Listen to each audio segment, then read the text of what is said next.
ناظرین، آج کی بڑی خبر یہ ہے کہ عمران خان نے آخر 25 مئی کو لانگ مارچ کا اعلان کیوں کیا ہے؟ وائی 25 مئی 25 مئی وائی؟ ناظرین، عمران خان نے کل جو ہے وہ پشاور میں پریس کانفرنس کرتے ہوئے اعلان کیا ہے کہ وہ حقیقی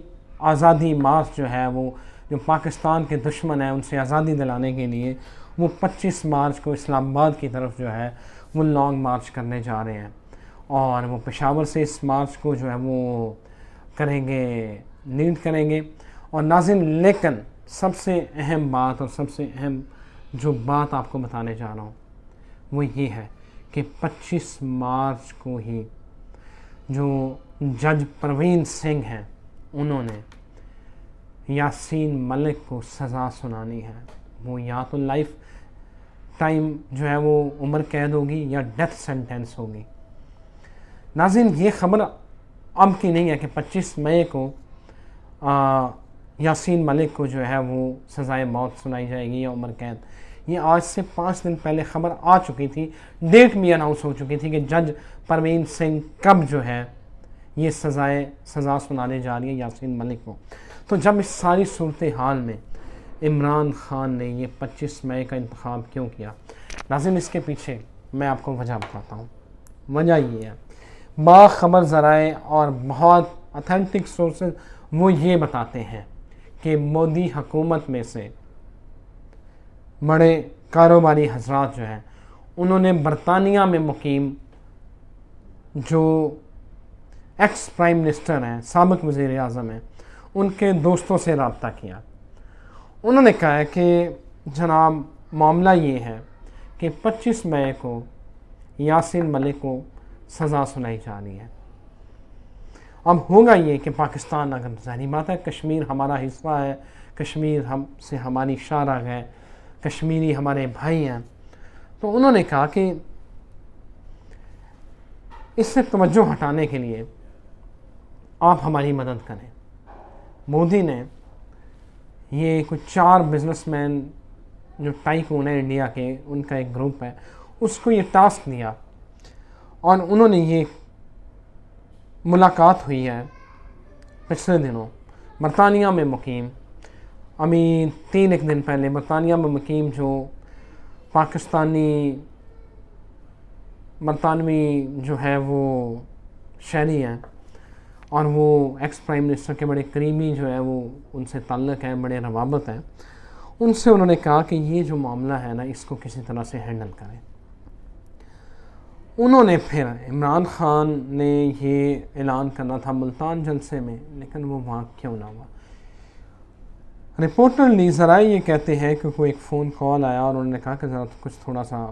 معاملات چل رہے ہیں تو آپ جو ہے نا وہ تھوڑا صبر کریں۔ ابھی تو وہیں پہ اعلان ہوا کہ ابھی نہیں، یہ 2 دنوں تک جو ہے نا وہ لانگ مارچ کا اعلان کیا جائے گا۔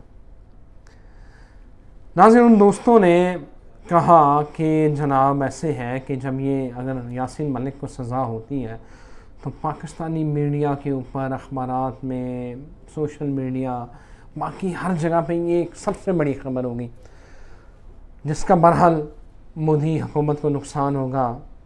اتنی زیادہ جب ویو بنتی ہے، ہائپ بنتی ہے، تو پھر انٹرنیشنل میڈیا میں ڈسکس کرتا ہے، جو کہ کسی طور بھی بھارتی حکومت کے لیے کوئی اچھی چیز نہیں ہے۔ تو لہٰذا آپ جو ہے نا، آپ کو یاد ہوگا کہ ہمارے سابق جو وزیر اعظم ہیں انہوں نے کہا تھا کہ میں دعا کر رہا ہوں کہ مودی جیت جائے، اور پھر یہ ہوا کہ ان کی دعا قبول ہوگی۔ ویسے ان کی دعائیں بڑی قبول ہوتی ہیں، ان کی دعا قبول ہوئی اور مودی جیت گیا۔ پھر انہوں نے کہا میں دعا کرتا ہوں، میں نے تو دعا کرتا ہوں کہ میرے خلاف طریقے عدم اعتماد آئے اور پھر میں ایک ہی تیر سے 2 نشانے ماروں، ان کی طریقے عدم اعتماد کو بھی ناکام کروں، ان کو جیلوں میں بھی ڈالوں۔ پھر اللہ نے ان کی وہ دعا بھی قبول کر لی، اور لیکن پھر ہم نے یہ بھی دیکھا، مجھے لگتا ہے کہ یہ اللہ ان کی دعائیں بڑی قبول کرتا ہے۔ اور انہوں نے یہ جو کشمیر والا جو بھارت کی جھولی میں دیا، میرا خیال ہے یہ ٹرمپ سے ملاقات کے بعد ہوا ہے۔ تو مجھے لگ رہا ہے کہ یہ باقاعدہ اب یہ حقائق جب سامنے آئیں گے تو پتہ چلے گا کہ یہ باقاعدہ پری پلان سازش کی گئی ہے، اور ہمارے ہاں یہ جو دعائیں کرنے والے ہیں وہ ہو سکتا ہے اس سازش میں ملوث نکلیں جب کوئی کسی بڑے لیول پہ انکوائری ہوگی۔ لیکن سب سے اہم بات یہ 25 مئی ہے۔ کہ جب آپ کو پتہ تھا، اور یہ بات آج کے لیے 4 دن پہلے کی ہے، خبر آ چکی تھی، تو پھر 25 مئی کا اعلان کیوں کیا گیا؟ 25 مارچ کو لانگ مارچ کیوں ہونا تھا؟ ناظرین، میں نے آپ کو خبر دی ہے کہ اس کے پیچھے محرکات کیا ہیں، کس طرح ہوا، کیسے لندن برطانیہ میں مقیم جو ہے وہ لوگوں سے مودی حکومت کے 4 کاروباری حضرات نے رابطہ کیا، اور اس کے بعد انہوں نے یہاں رابطہ کیا، اور 25 مئی کی صرف اس لیے ڈیٹ رکھی گئی کہ یاسین ملک کے حوالے سے یہاں پر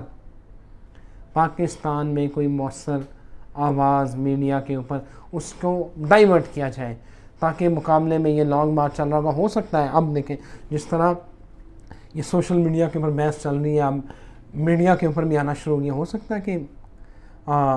جو ہے سابق وزیر اعظم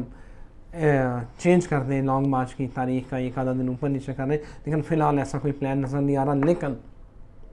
ایک ایسے بندے سے جو یہ دعویٰ کرتا ہے کہ وہ کشمیریوں کا سفیر ہے اور وہ ہر فورم کے اوپر کشمیریوں کی آواز اٹھاتا ہے، اس کی طرف سے یہ کام کرنا، اس طرح کی یہ حرکت کرنا جانتے بوجھتے ہوئے، یہ بہت بڑا سوالیہ نشان ہے۔ میرا خیال ہے کہ جو اہل عقل ہیں ان کو یہ سوچنا چاہیے کہ یہ ڈوریاں کہاں سے ہل رہی ہیں، کون ہلا رہا ہے، اور یہ سارا معاملہ کیا ہے۔